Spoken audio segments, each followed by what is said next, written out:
Meus queridos, por gentileza, abra sua Bíblia, Evangelho de Marcos. Evangelho de Marcos, capítulo 6.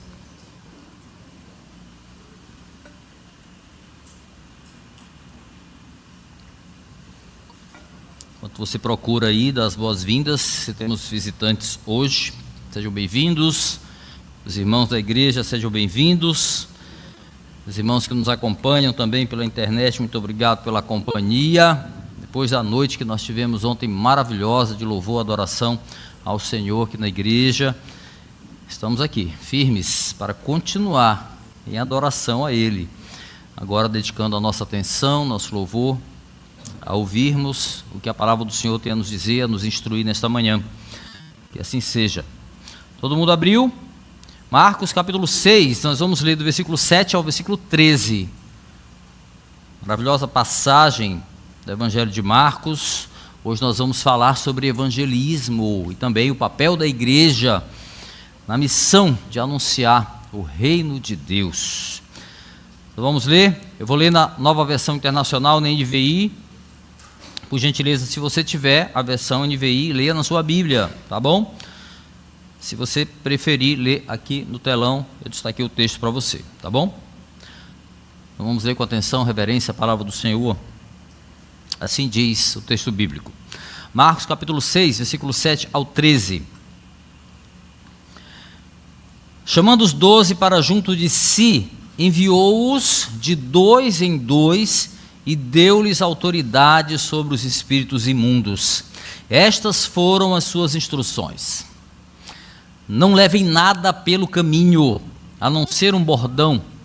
Não levem pão, nem saco de viagem, nem dinheiro em seus cintos. Calcem sandálias, mas não levem túnica extra. Sempre que entrarem numa casa, fiquem ali até partirem. Passa para mim, minha irmã, por gentileza. Versículo 11. E se algum povoado não os receber, nem os ouvir, sacudam a poeira dos pés quando saírem de lá, como testemunho contra eles. Eles saíram e pregaram ao povo que se arrependesse. Expulsaram muitos demônios, ungiam muitos doentes com óleo e os curavam. Aleluia. Feche teus olhos, vamos orar. Senhor, esta é a tua palavra, tu que és Deus de graça, de misericórdia, nos dá, Senhor, o privilégio, a alegria de poder ouvir a tua voz por meio das Escrituras. Te pedimos, ó Deus, que a tua palavra seja um bom alimento, que seja alimento para exortação, alimento para edificação, para instrução e consolo da tua igreja nesta manhã. Assim nós te pedimos, ó Deus, nos dá o entendimento, nos dá a clareza por meio do teu Espírito Santo. Em nome de Jesus, assim nós nos colocamos diante da tua autoridade, Senhor, e dependentes de ti. Para a glória do teu nome, Senhor, te pedimos, nos instrui, nos abençoa, em nome de Jesus. Amém. Meus irmãos, o verbo compartilhar nunca teve tão em alta nos nossos tempos e ao mesmo tempo tão banalizado, né? Nesse mundo digitalizado que a gente vive, né? Todo mundo tem um celularzinho na mão, computador. De certo modo, esse ato de compartilhar, ele acabou resumido, esse ato de dividir, de partilhar alguma coisa com alguém, se resume hoje a um comando de enviar mensagem, né? Na era digital que a gente vive aí, compartilhar virou sinônimo de passar ou repassar adiante uma informação ou uma desinformação também. Um motivo de entretenimento, de piada, para nosso lazer, divulgar alguma coisa de uma maneira rápida e fácil, né? Então, compartilhar virou mais ou menos sinônimo disso. Mas quando a gente olha para a Bíblia, meus queridos irmãos, por outro lado, a Bíblia nos traz uma visão bem diferente e certamente bem mais poderosa sobre o que seja compartilhar. Vejamos aí o exemplo aí de Atos, capítulo 2, versículo 42 até o 47. Só escuta, olha só o exemplo. Eles se dedicavam ao ensino dos apóstolos e à comunhão, ao partir do pão e às orações. Todos estavam cheios de temor e muitas maravilhas e sinais eram feitos pelos apóstolos. Todos os que criam mantinham-se unidos e tinham tudo em comum. Vendendo as suas propriedades e bens, distribuíam a cada um conforme a sua necessidade. Todos os dias continuavam a reunir-se no pátio do templo, partiam pão em suas casas e juntos participavam das refeições com alegria, sinceridade de coração, louvando a Deus e tendo a simpatia de todo o povo. E o Senhor lhes acrescentava todos os dias os que iam sendo salvos. Então, diferentemente de hoje, nos primeiros passos da chamada igreja primitiva, os cristãos, eles compartilhavam o ensino, compartilhavam refeições, compartilhavam orações, compartilhavam milagres. Eles dividiam tudo que eles tinham tudo em comum. Sobretudo, eles compartilhavam amor, eles compartilhavam compaixão. Olha só a diferença, né, de o que era compartilhar no tempo da igreja primitiva, no seu nascedouro, né?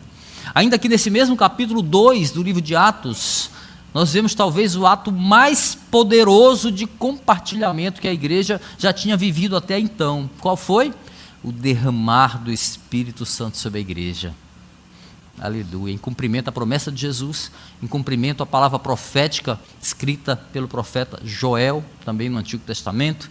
Em resumo, meus irmãos, no Pentecoste, Deus, que já havia compartilhado a pessoa do Filho com a sua igreja, agora Ele compartilha com a mesma igreja a pessoa do Espírito Santo, a terceira pessoa da Trindade, aleluia, fornecendo não apenas ali um elo, um meio de conexão espiritual eterno com a sua igreja, mas também dando àquele povo um meio por meio do qual eles receberiam virtude, eles receberiam poder. Para quê? Para cumprir um papel, o papel missionário da igreja na terra, entre outras coisas. O Pentecoste, então, foi aquele momento sublime, né? Um momento inédito, um momento marcante na vida da igreja, mudaria os passos da igreja a partir de então, a partir daquele momento único de Atos capítulo 2, lá no início. Meus irmãos, agora olhando aqui para o nosso texto, da mesma forma, os apóstolos de Jesus, eles viveram um momento único, eles viveram um momento marcante, um momento inédito de compartilhamento nesse texto aqui do Evangelho de Marcos, que nós vamos percorrer esta manhã. Marcos capítulo 6, versículo 7 a 13, nós vemos Jesus instruindo os 12 para uma missão desafiadora, qual seja proclamar a chegada do reino de Deus. Além de anunciar e ensinar a verdade de Cristo, os discípulos teriam autoridade sobre os espíritos imundos, os demônios, e também teriam autoridade para curar enfermos. Olha só. Mas olhando friamente para aqueles discípulos, olhando friamente para aqueles homens imperfeitos, limitados pelo pecado, assim como nós podemos olhar para nós agora também, faça isso, a gente poderia indagar o seguinte: como os apóstolos, aqueles homens, poderiam cumprir tamanha missão sem que eles tivessem qualquer experiência até então? Eles mal haviam começado a caminhar com Jesus, meus irmãos. Havia pouquíssimo tempo que o grupo dos 12 estava definido. Eles eram desconhecidos da maioria da comunidade de Israel. Como é que eles poderiam convencer aquele povo de que, de fato, eles eram embaixadores do reino de Deus? Como? Quando o embaixador ele é enviado para um país, ele recebe ali uma credencial, né, que autentica, que lhe dá a ele autoridade para aquela missão estrangeira que ele vai desempenhar. Ele vai receber uma credencial de embaixador, pois foi exatamente isso que Jesus fez com os seus discípulos. Cristo dá àqueles homens autoridade, algo que eles não possuíam em si mesmos. Jesus vai dar a eles, vai compartilhar com eles, Jesus os instrui acerca de como eles deveriam proceder e também concede a eles autoridade antes de enviá-los. Louvado seja Deus por isso. Jesus compartilhou a sua autoridade com um grupo de homens simples, imperfeitos, pecadores e, à primeira vista, incapazes de cumprir a missão para a qual eles estavam sendo enviados. Nossa jornada nessa manhã, meus queridos, vai partir de um princípio básico do evangelismo bíblico, tá? Em Cristo, por Cristo e para Cristo, pessoas são chamadas, pessoas são instruídas, pessoas são comissionadas e pessoas são enviadas para anunciar as boas novas do Senhor. Eis aí um princípio básico do evangelismo bíblico. Em Cristo, as pessoas são chamadas, enviadas, instruídas, capacitadas para pregar e para anunciar as boas novas do Evangelho. O Evangelho é uma missão compartilhada por Jesus, meus irmãos, com aqueles que Ele chama. E esse vai ser o nosso tema central, o Evangelho, uma missão compartilhada. Espero que seja bênção na nossa vida refletir sobre esse texto esta manhã. Deus, meus irmãos, obviamente não precisa de ajudantes para cumprir os seus propósitos. É óbvio isso, né? Deus é Deus, Ele é Deus. Há quem ache que Deus precisa da gente para alguma coisa, né? Há quem ache que pode dar uma forcinha para Deus, para que a gente possa então entender quem é Cristo, ou possa até mesmo aceitá-lo, né? Alguns pensam dessa maneira. Não vamos entrar nesse mérito agora. Mas Deus, obviamente, não precisa de ajudantes para cumprir os seus propósitos. O fato de decidir dar ao ser humano um papel no plano de salvação é simplesmente um gracioso e soberano ato de compartilhamento do Senhor. Ele decidiu. E é sobre isso que nós vamos refletir esta manhã, mergulhando aqui no nosso texto do Evangelho de Marcos. Vamos juntos? Meus queridos, como nós já dissemos aqui, havia-se passado pouco tempo que Jesus estava com os discípulos ali, né? Desde o momento em que Jesus chama os apóstolos e fecha aquele grupo, pouco tempo havia se passado. Os apóstolos começam então a acompanhar o ministério terreno de Jesus, e desde sempre havia um plano traçado para aqueles homens, algo muito maior do que eles poderiam imaginar estaria ali acontecendo. Isso acontece muito com a gente quando nós somos chamados. A gente não imagina o que Deus vai fazer com a nossa vida, né? E assim era com aqueles homens. Eles foram chamados, eles obedeceram, eles foram, eles disseram sim ao chamado da graça. Não tinham ideia, mas havia um plano.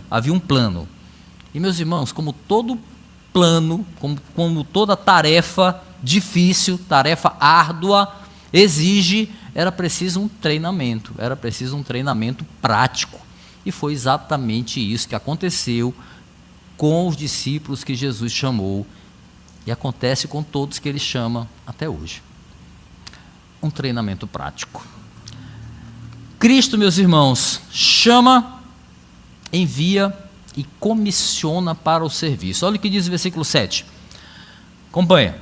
Chamando os 12 para junto de si, enviou-os de 2 em 2 e deu-lhes autoridade sobre os espíritos imundos. É importante a gente frisar aqui que nesse momento do texto de Marcos se deu a concretização do chamado para o apostolado que o próprio Marcos registra lá no capítulo 3. Eu vou ler esse texto para você, só escuta. Marcos, capítulo 3, olha a semelhança.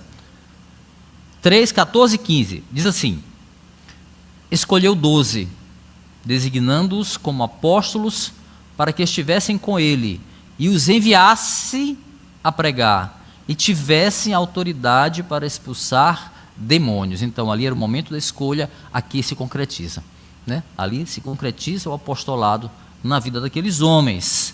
A palavra apóstolo, já se sabe, quer dizer enviado, quer dizer delegado. Não tem apóstolo mais hoje, meus irmãos.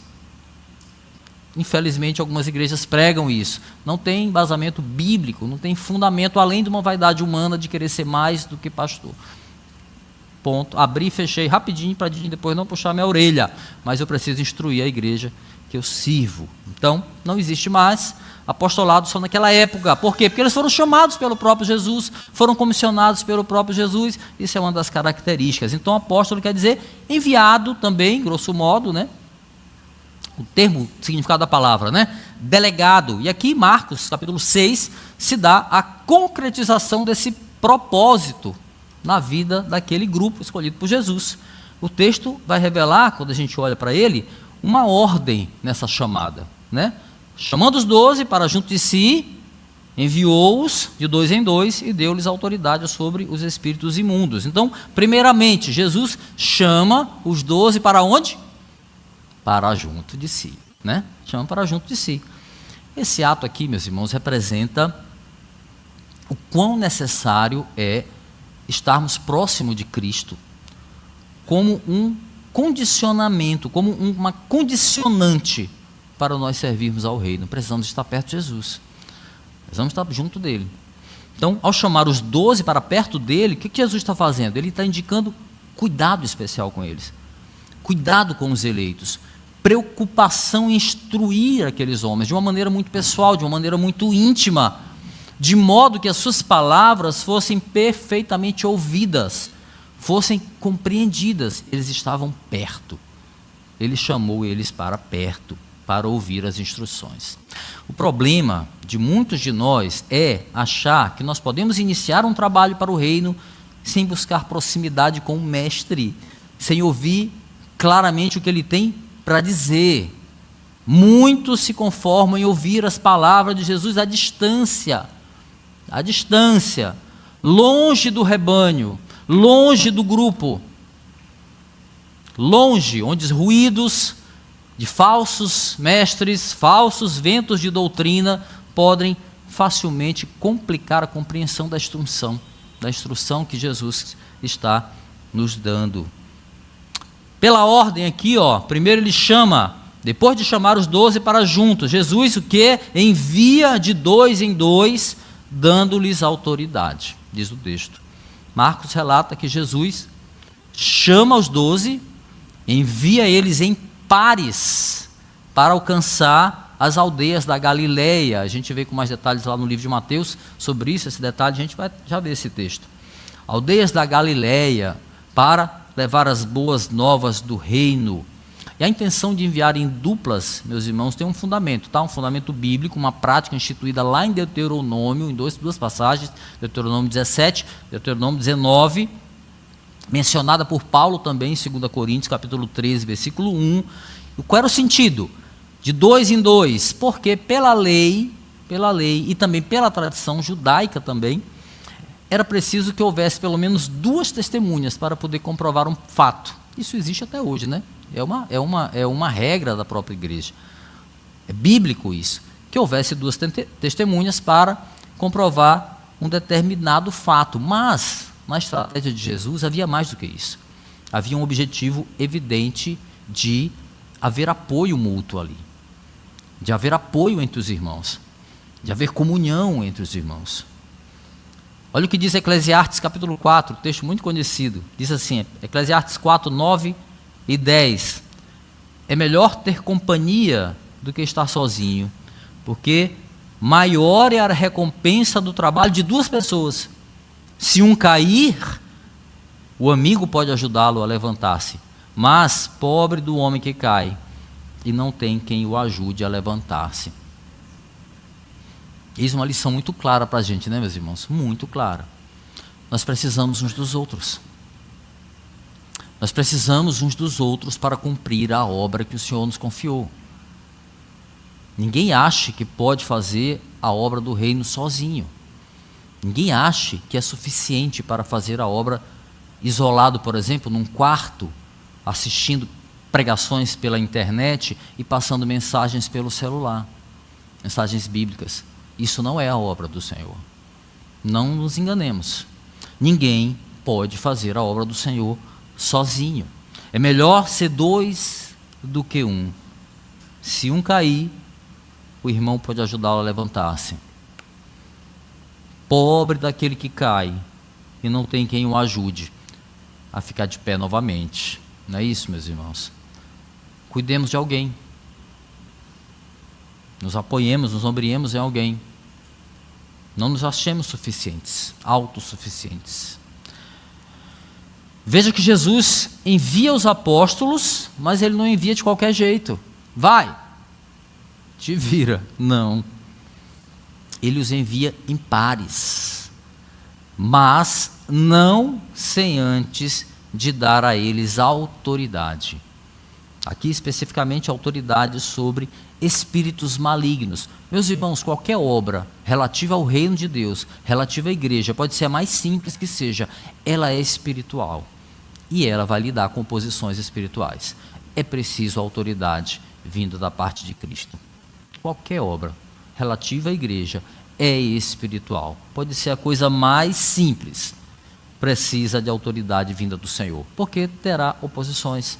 E ele confere autoridade àqueles homens contra espíritos malignos. Importante dizer, meus irmãos, que esta primeira viagem ministerial, pode-se dizer, dos apóstolos, era uma viagem preparatória, era um desafio prático, era um treino para a missão que eles haveriam de receber posteriormente, após a morte de Jesus. E daquela missão, meus queridos, eles aprenderiam muito, inclusive o fato de que a autoridade de Cristo, ela pode ser aplicada além da sua presença física. E mais ainda, aquela autoridade lhes era concedida. Olha, aleluia. Em síntese, meus irmãos, à luz de Marcos capítulo 6, versículo 7, Jesus chama para si, ele delega e ele compartilha com os 12 a missão de proclamar o reino de Deus com autoridade. Louvado seja o nome do Senhor. Consegue imaginar isso, meus irmãos? Consegue imaginar a grandeza da graça que o Senhor faz com aqueles que Ele chama? Homens, mulheres comuns como nós, pecadores como nós, limitados como nós, incapazes como nós, sem poder algum espiritual, Ele chama para compartilhar o seu poder e levar adiante a sua salvação. Aleluia! Você parou para imaginar? Que privilégio, que bênção. Como nós dissemos lá no início, há uma ordem aqui nessa chamada, né? Jesus, ele não envia de qualquer jeito. Porque havia um plano naquela missão. Ao mesmo tempo em que as pessoas seriam alcançadas pela mensagem dos apóstolos, eles também estavam sendo preparados para o ministério. Então havia um plano duplo aí, né? Alcançar pessoas com a mensagem, mas treinar aqueles homens para o serviço. E para isso, eles precisavam ser instruídos. Cristo instrui os seus discípulos na confiança. Olha os versículos 8 e 9 que dizem: estas foram as suas instruções. Não levem nada pelo caminho, a não ser um bordão. Não levem pão, nem saco de viagem, nem dinheiro em seus cintos. Calcem sandálias, mas não levem túnica extra. Segundo as instruções de Jesus aqui, os apóstolos não deveriam levar na jornada nada além de um bordão, um cajado, né? Traduzindo melhor. E na Bíblia, meus irmãos, o bordão ou um cajado, ele é mencionado diversas vezes como um símbolo de apoio, né? Um símbolo de proteção, um símbolo de orientação. Salmo 23, por exemplo, para citar um exemplo, o salmista vai declarar: a tua vara e o teu bordão ou o teu cajado, eles me consolam, né? Eles me guardam, eles me protegem. Nesse contexto aqui, tanto no Salmo quanto aqui em Marcos capítulo 6, o bordão representa isso, a presença constante, o cuidado de Deus. Então levem isso. Só isso é necessário. Cristo instrui seus discípulos ainda a não levarem pão, no caso, não levem alimento nenhum físico, não levem um saco de viagem, um alforge, né? Não levem dinheiro, não levem um par extra de sandálias, leve só aos dos pés, tampouco levem uma túnica também adicional para que eles pudessem se cobrir em uma situação de de não ter onde pousar, onde dormir, ao relento, se fosse o caso. Eles não tinham nada disso. Levem só o bordão. Só o bordão. O que Jesus queria ensinar para aqueles homens com isso, hein? Será que esse deve ser o modelo para todo missionário?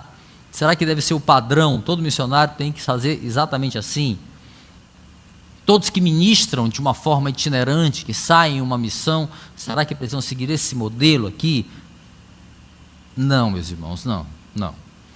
O padrão não está na ausência em si dos recursos. O padrão está no princípio da confiança.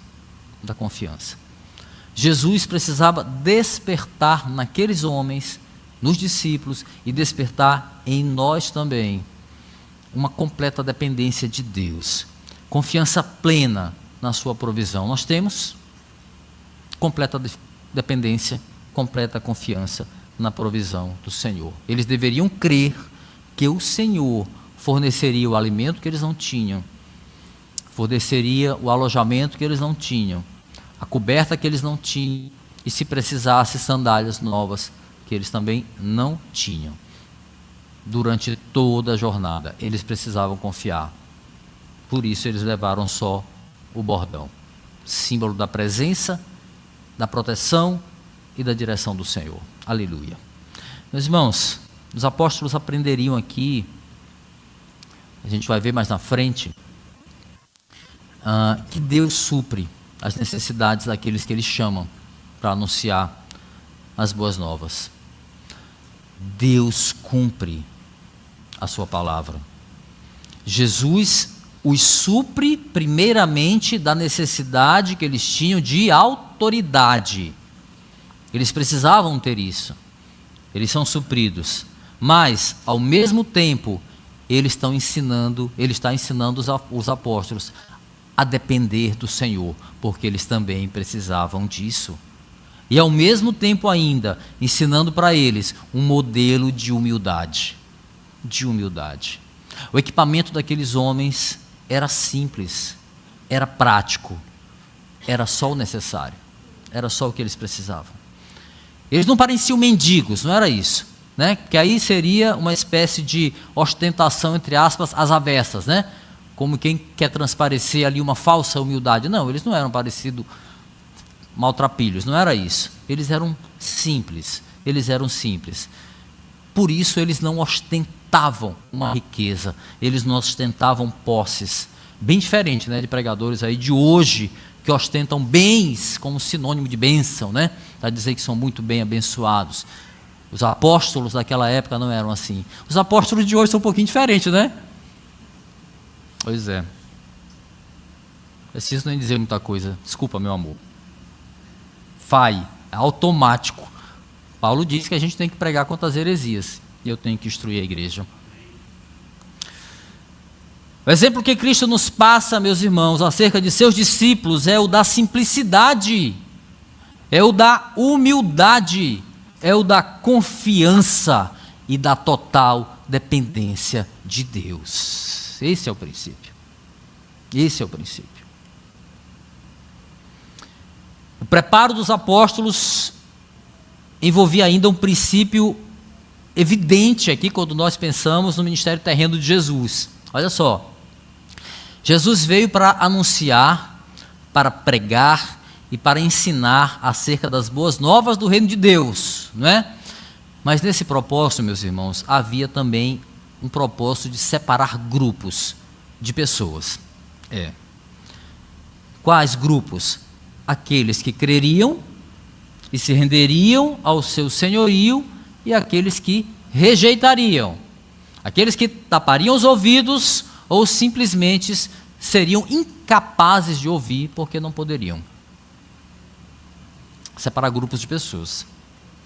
Então, no contexto de Marcos, aqui capítulo 6, dentro da autoridade que os apóstolos receberiam, estaria o poder para testemunhar contra os que rejeitassem o Evangelho. Sim, meus irmãos, Cristo concede autoridade para discernir o ímpio.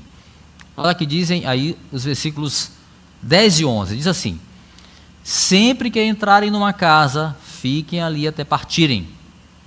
E se algum povoado não os receber, nem os ouvir, sacudam a poeira dos seus pés quando saírem de lá, como testemunho contra eles. Vamos entender esse texto?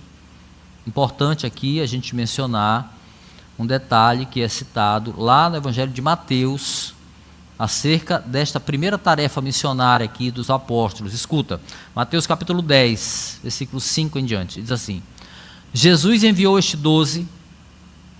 12 com as seguintes instruções: não se dirijam aos gentios, nem entrem em cidade alguma dos samaritanos, antes dirijam-se às ovelhas perdidas de Israel.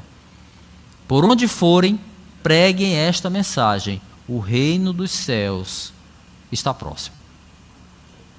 Veja que aqui tem uma informação adicional a esse texto de Marcos, né? Ele estava dizendo para onde eles tinham que ir, especificamente, porque havia na Galiléia ali, que era a região, situando aí geograficamente o texto, havia cidades gregas que seguiam uma vida separada dos judeus, uma vida à parte. Os apóstolos deveriam então evitar esses lugares, eles deveriam se limitar a cidades judaicas, ou de prevalência judaica. Os samaritanos, por exemplo, eles ocupavam ali uma região central da Palestina, ficava entre a Judéia e entre a Galiléia. Os samaritanos eram descendentes dos povos miscigenados, né, após a queda do reino do norte de Israel, domínio da Síria. Então o povo é miscigenado, então acaba-se muita tradição ali, e os samaritanos passam a se tornar inimigos dos judeus, e eles são considerados ímpios pelos judeus. Então Jesus orienta que eles devem ir para as cidades onde tem os judeus, ou seja, pregar para o povo judeu. Síntese da história. Veja que ele está enviando os apóstolos para pregar para o povo escolhido, o povo judeu. No meio desse povo havia ovelhas perdidas, né? Meus irmãos, Cristo sabe exatamente quem são as suas ovelhas perdidas. Ele sabe. E ele vai resgatar cada uma delas antes da sua volta. Que seja breve. Ao mesmo tempo, as pessoas perguntam, e tem alguns falsos profetas que já dataram a volta de Jesus. A data de Jesus é simples: quando a igreja estiver completa, ele voltará. Porque ele sabe quem são as pessoas que vão, quem são as ovelhas que ainda estão perdidas. E quando elas vierem, ele voltará. A data não há, que seja breve. Então, ele sabe exatamente. Ao mesmo tempo, o texto vai nos mostrar que existem ímpios no meio do povo. Pois é, havia ovelhas perdidas e havia ímpios também no meio do povo. Meus irmãos, não é uma cidadania, por exemplo, não é uma declaração, não é um título, ou mesmo não é um mérito que nos garante a salvação, um mérito pessoal. O que nos torna ovelhas de Cristo é a capacidade que recebemos dele de dar ouvidos à mensagem do Evangelho. Entendeu? Não é o fato de ser judeu que dava para aqueles homens a salvação, e sim a capacidade de ouvir e dizer sim para o chamado do Evangelho. Jesus diz: vá, prega para essas pessoas, porque existem ovelhas perdidas ali, naquele povo. A instrução de Jesus era: preguem esta mensagem, o reino dos céus está próximo, ou é chegado o reino dos céus. Nem todos entenderiam a mensagem, nem todos entenderiam, conforme nos aponta aqui muito claramente o texto de Marcos. No versículo 10, nós vemos aqui um outro exemplo de simplicidade, ao qual os discípulos deveriam se sujeitar. Olhando para o texto, eles deveriam ficar satisfeitos com as condições que os hospedeiros oferecessem para eles, que os anfitriões, e eles deveriam permanecer naquela casa até saírem da cidade. É um exemplo de simplicidade. Havia uma regra, meus irmãos, de hospitalidade que era muito respeitada pelos judeus naquela época, considerando que acolher uma pessoa era uma virtude, era uma tradição, era uma prática comum entre os judeus. Um hóspede que era viajante, ele não deveria trocar uma casa por uma outra que estivesse lhe oferecendo melhores condições. Então os discípulos, entrando numa casa que os acolhesse, ali eles teriam que permanecer. O que ele estava dizendo aqui? Que um eventual interesse no bem-estar, ou de melhorar as suas instalações ali, interesse daquela dupla, daquele par de discípulos, não poderia comprometer a mensagem do Evangelho, a própria vaidade deles, de estar num lugar melhor. Meus irmãos, o dia que nós convidarmos um pregador aqui de outro estado, e ele disser assim, não, eu vou, desde que eu fique no hotel 5 estrelas, com toalhas brancas de algodão egípcio e lençóis de cetim, eu digo, muito obrigado, o senhor vai pregar em outra igreja, mas aqui não. Ou seja, o que ele está falando? Dando um exemplo de simplicidade para aqueles homens. Eles deveriam permanecer no lugar o mais simples que fosse, desde que as portas fossem abertas para ouvir o Evangelho. Aleluia. E no outro extremo dessa história, onde lhes fosse negada a hospitalidade e também não houvesse ouvidos, diz o texto, para a mensagem do reino, eles deveriam se retirar de lá, eles deveriam sacudir a poeira dos pés. E este gesto, meus queridos, teria um peso de testemunho contra aquele lugar, de testemunho contra aquelas pessoas. A instrução de Jesus, todavia, meus queridos, não deve ser vista como uma expressão de ressentimento daqueles discípulos, né? O sentimento aqui não é de, eu fiquei chateado e eu vou embora, eu vou sair batendo meu pé, não é isso aqui. O sentido aqui é de separação mesmo, é separação. A mensagem do reino, como já falamos, distingue categorias de pessoas, as que creem e as que não creem no Evangelho. Parêntese aqui para evitar mal entendidos, tá bom?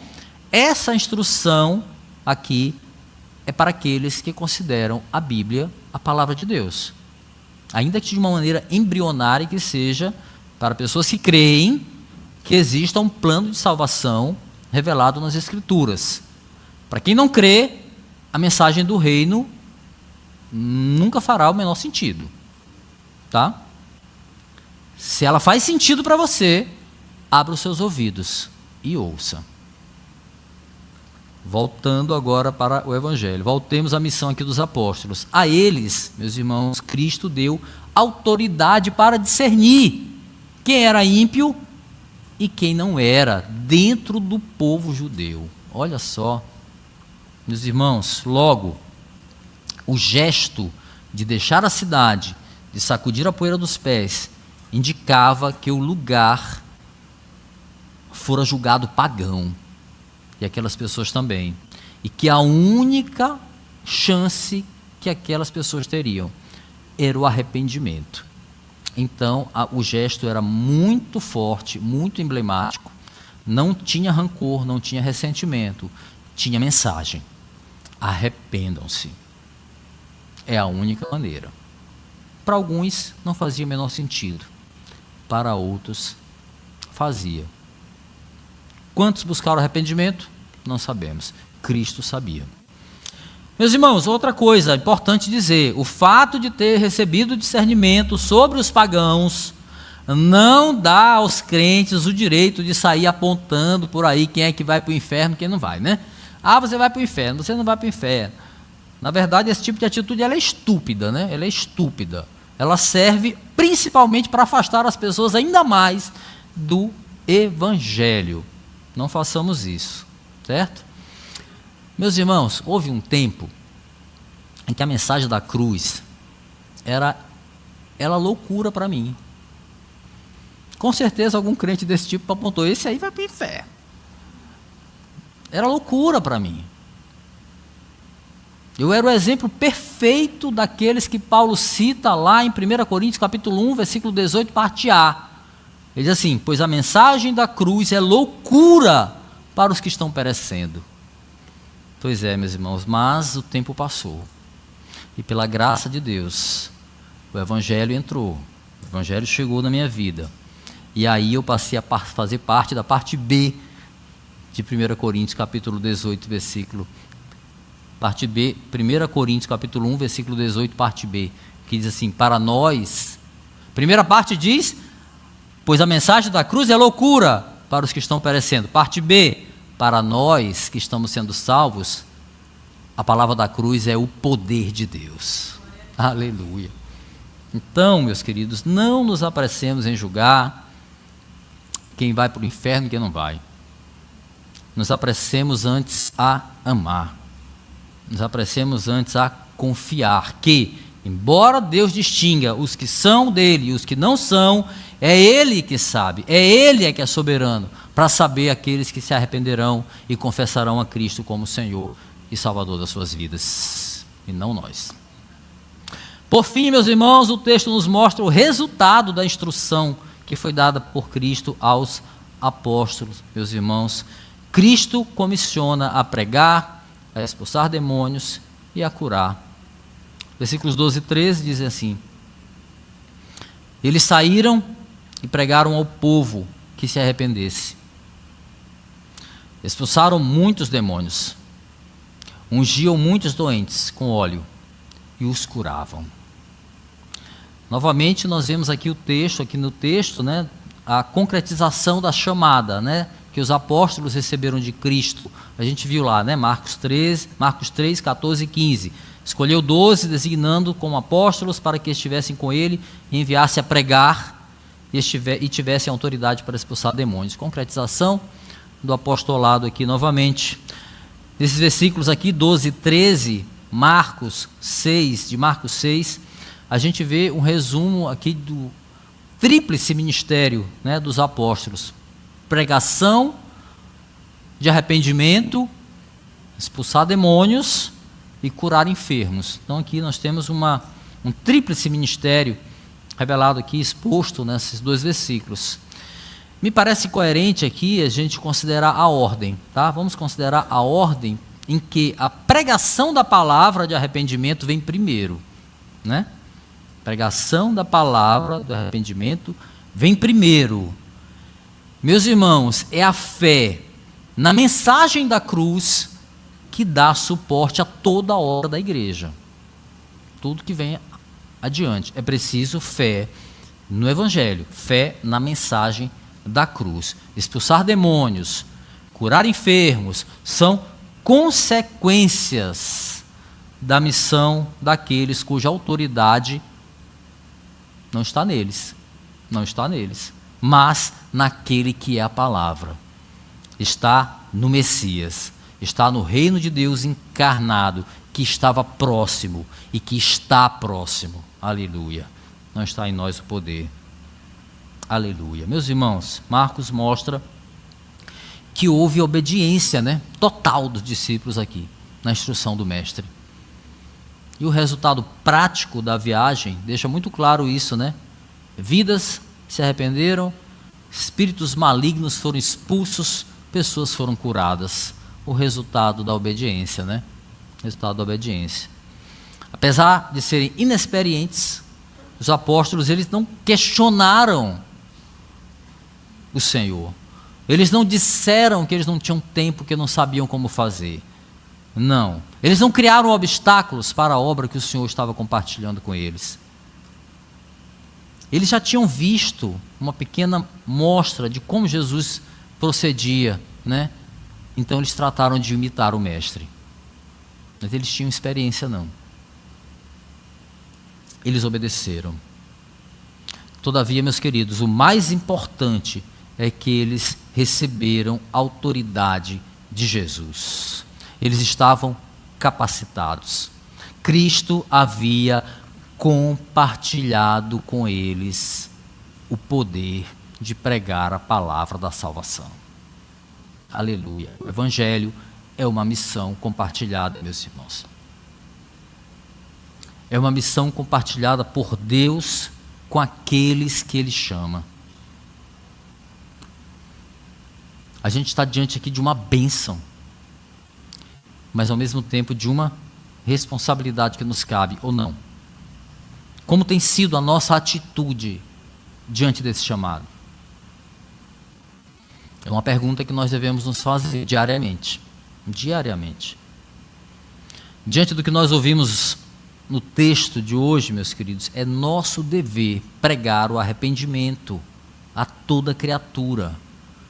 As estratégias, como fazer isso, o Senhor nos dá, se nós pedirmos a Ele sabedoria, palavras, discernimento, sobretudo amor ao próximo. É nossa responsabilidade ajudar o necessitado, assim como orar, clamar por libertação daqueles que estão oprimidos, inclua-se aí opressões de espíritos malignos. Sim, é nosso papel orar, clamar, expulsar na autoridade do nome de Jesus. É nosso dever pregar a mensagem da cruz. Aceitar ou rejeitar a mensagem é responsabilidade de quem ouve. O papel de convencê-los não nos pertence, mas ao Espírito Santo de Deus. Eu quero caminhar para concluir, meus queridos, recapitulando aqui algumas aplicações pertinentes ao texto de Marcos, capítulo 6, versículo 7 a 13. Mas antes, é importante frisar que a missão dos 12, essa missão aqui, ela se originou da compaixão de Jesus pelos perdidos. Tudo nasce no amor, né? Foi o amor pela igreja que levou Jesus a compartilhar a sua autoridade com os apóstolos e com todos aqueles que depois deles se tornariam também colaboradores escolhidos para dar seguimento à poderosa obra da salvação, obra que nos alcançou, obra que até hoje resgata vidas todos os dias, em todo o mundo, até a volta do Senhor. Que seja logo, que seja breve, mas até então, essa obra continua e o papel de pregar é nosso.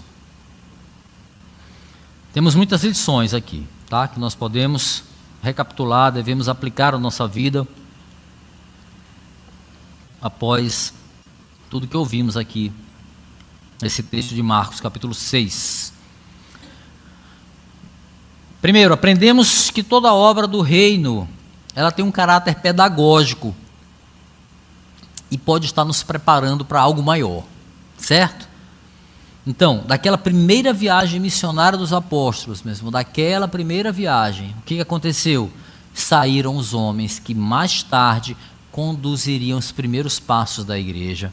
Saíram os homens que mais tarde escreveriam os textos do Novo Testamento que nos abençoa e nos revela as verdades de Cristo. Daquela primeira missão.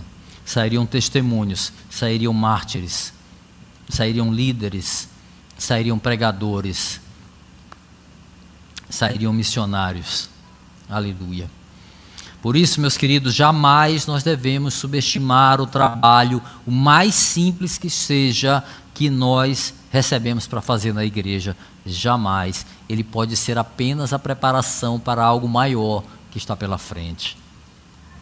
Todos nós estamos sendo preparados. Todos nós. Não subestime o trabalho que o Senhor lhe dá.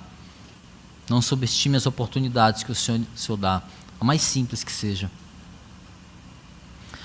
Nós aprendemos que Cristo chama para perto, né, aquele que Ele vai instruir para a missão. Meus queridos, nos acheguemos ao Senhor. Estejamos atentos para o que o Mestre tem a dizer para a gente, sabe? Sigamos fielmente as suas instruções, como fizeram aqueles 12 e foram bem-sucedidos, porque eles foram e chegaram para perto, e ouviram e obedeceram.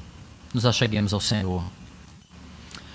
Da experiência dos apóstolos, aprendemos também que Deus supre as nossas necessidades, que nós podemos confiar na sua provisão, que nós devemos depender do Senhor e não dos nossos recursos. Podemos confiar no Senhor. Ele é o Deus que provê as necessidades daqueles que Ele chama. Aleluia. Aprendemos ainda que humildade e simplicidade são cartão de visita para aqueles que levam a palavra de Deus aos povos. Humildade simplicidade. Nós devemos ser gratos pela hospitalidade que nós recebemos. Nós devemos também ter compaixão por aqueles que rejeitam a palavra da verdade de Cristo. Porque um dia, muitas vezes, nós rejeitamos também. Só vamos receber bem mais na frente. Tenhamos compaixão.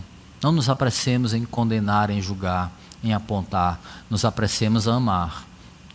Nos apressemos em ter compaixão. Não somos nós que convencemos o próximo da necessidade de salvação. Quem convence é o Espírito Santo. Por fim, meus irmãos, da experiência dos apóstolos, aprendemos que a autoridade de Cristo, isso aqui foi o que mais me impactou. Aprendemos que a autoridade de Cristo se aplica além da sua presença física e mais ainda, a sua autoridade nos é concedida. Porque um dia o Senhor decidiu compartilhar com a igreja a mensagem da cruz, que é loucura para os que perecem, né? Estão perecendo, mas para os que estão sendo salvos é palavra de salvação, é poder de Deus. Louvado seja o nome do Senhor por isso. Meus irmãos, nós temos um dever diante das lições que essa palavra nos traz esta manhã. Temos um dever e que essas lições se transformem de fato em prática na nossa vida. De fato, prática, que se transformem em frutos para o reino de Deus, para a glória daquele que vive, daquele que reina para todo sempre. E vai voltar em breve, eu creio. Amém? Vamos ficar de pé, vamos orar. Senhor, louvamos o teu santo e bendito nome, pela tua santa palavra, que nos exorta, que nos edifica, que nos admoesta, que nos consola, Senhor, diante de um Deus que por graça e misericórdia decidiu compartilhar da sua salvação com a igreja. Não apenas concede à igreja a salvação, mas compartilha o poder de levar adiante a mensagem da cruz, a mensagem que nos alcançou. Temos um dever, Senhor, diante desta comissão. Temos um dever diante desse chamado. Nos ajuda, Deus, que possamos honrá-lo, que possamos servir ao Senhor. E que essa palavra nos console em saber que o poder de Cristo está na igreja, que a igreja tem a autoridade conferida pelo nome do Senhor, por Jesus Cristo em nossa vida. Mas ao mesmo tempo, não nos deixa perder o foco da humildade, da simplicidade do Teu Evangelho, Senhor, e da dependência que temos no Senhor. Não podemos fazer nada sem o Senhor. Da mesma forma, precisamos de irmãos para estar conosco, irmãos para nos ombrear, porque na Tua obra, no Teu plano, a igreja não caminha só, caminha unida, caminha em unidade. Que essa verdade seja real na base e na Tua igreja, nesta geração, Senhor. É o que eu te peço. Em nome de Jesus. Amém.